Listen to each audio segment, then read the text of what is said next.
Okay, student, in this week we will learn about telling something happening in the past. Kita akan belajar tentang menceritakan sesuatu yang sedang terjadi di masa lampau. Pada minggu kemarin kita belajar tentang past verb atau past tense, di mana dia hanya menyatakan kejadian yang sudah terjadi di masa lampau. Ya, kalau sekarang ini kita belajar tentang kalimat yang sedang terjadi di masa lampau. Karena sedang terjadi, maka kita membutuhkan keterangan waktu yang lebih spesifik atau lebih khusus. Ya, di sini ada 2 poin bagaimana kita menggunakan past continuous tense. Ya, untuk yang pertama, for something that happened before and after a specific time in the past. Jadi untuk yang pertama, kita akan menyatakan kejadian yang sedang berlangsung sebelum atau sesudah waktu tertentu. Ya, jadi penandanya adalah waktu yang lebih spesifik. Contohnya, it was just after 10. I was watching the news on TV. Itu baru saja pukul 10 ketika aku sedang menonton TV. Jadi yang mau diterangkan adalah kegiatan dia sedang menonton TV. Dan keterangan waktu yang digunakan adalah sesudah jam 10. Ya. Contoh lagi yang lainnya adalah at halftime we were losing 1-0. Pada paruh permainan kita kalah 1-0. Ya. Yang mau diterangkan adalah kegiatan kita kalah, ya.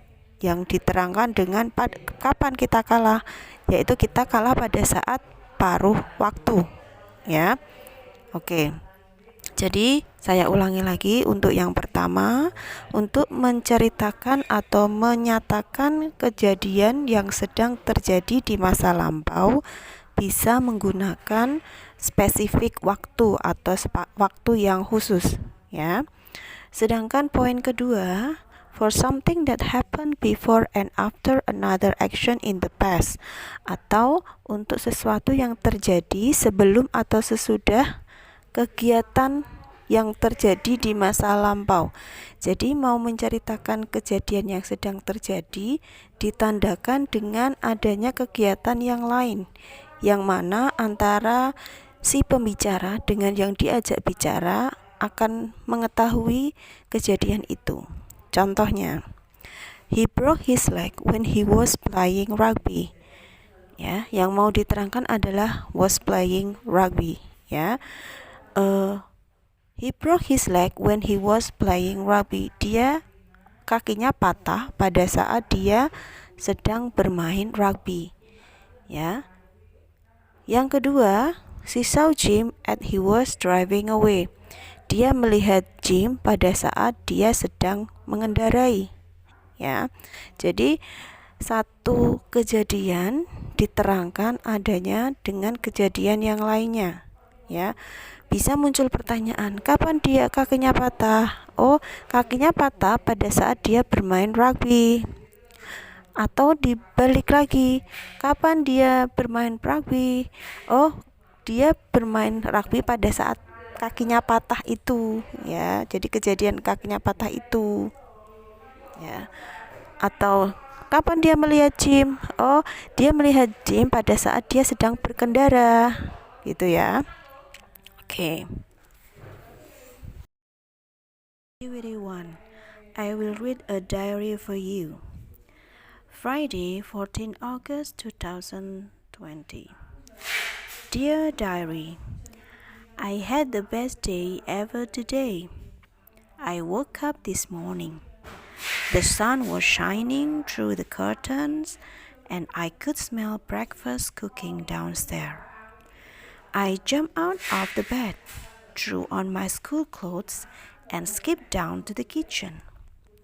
A delicious breakfast of pancakes with syrup was waiting for me on the table, and I gulped it down as quick as I flashed.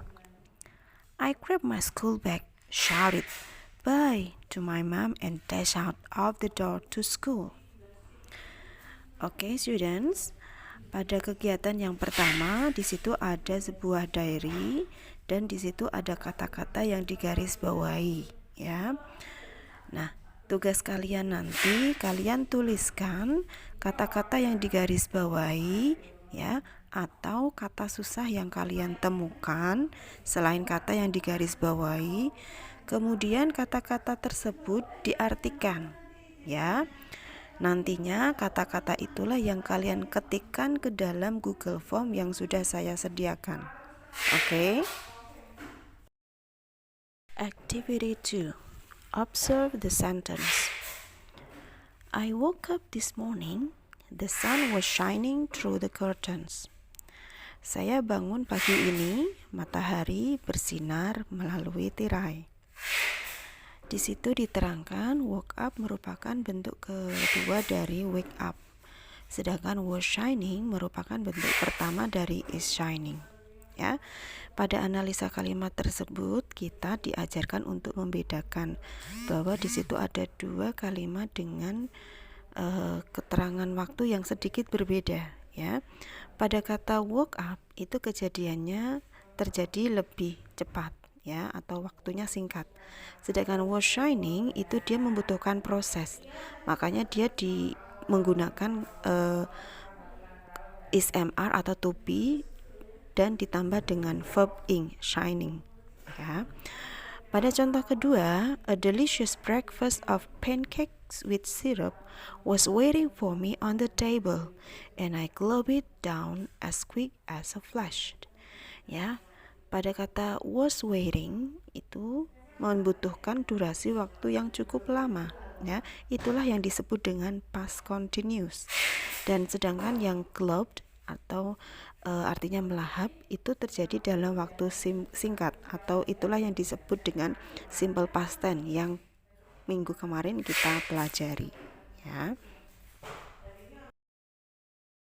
Oke, sekarang tugas kalian untuk activity 2 adalah menganalisa manakah kata kerja yang merupakan bentuk simple past dan manakah kata kerja yang bentuknya menggunakan past continuous. Ingat, kalau simple past atau past simple itu menggunakan atau menceritakan kejadian yang waktunya lebih singkat. Sedangkan past continuous itu kejadiannya cukup lama. Jadi dia merupakan proses, ya. Nah, kita lihat, ya. Yang pertama ada Mary prepared, ya, or was preparing lunch when they came or was coming, ya. Di situ pada kalimat pertama Mary prepare or was preparing, kalian diminta memilih salah satu, ya. Apakah bentuknya prepared atau was preparing, ya. Kemudian when they came or was coming. Nah, silahkan kalian pakai logika, ya.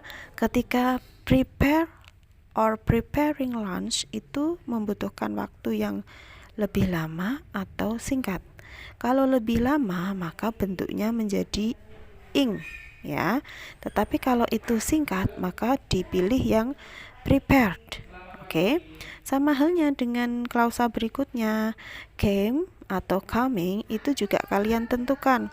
Came atau coming itu waktunya singkat atau lama, ya. Kalau came itu waktunya singkat, maka kalian pilih kata came. Kalau itu waktunya lama, maka kalian pilih coming, gitu, ya. Lakukan hal yang sama untuk kalimat B, C, D, dan E. Oke. Good luck for your activity. See you next time.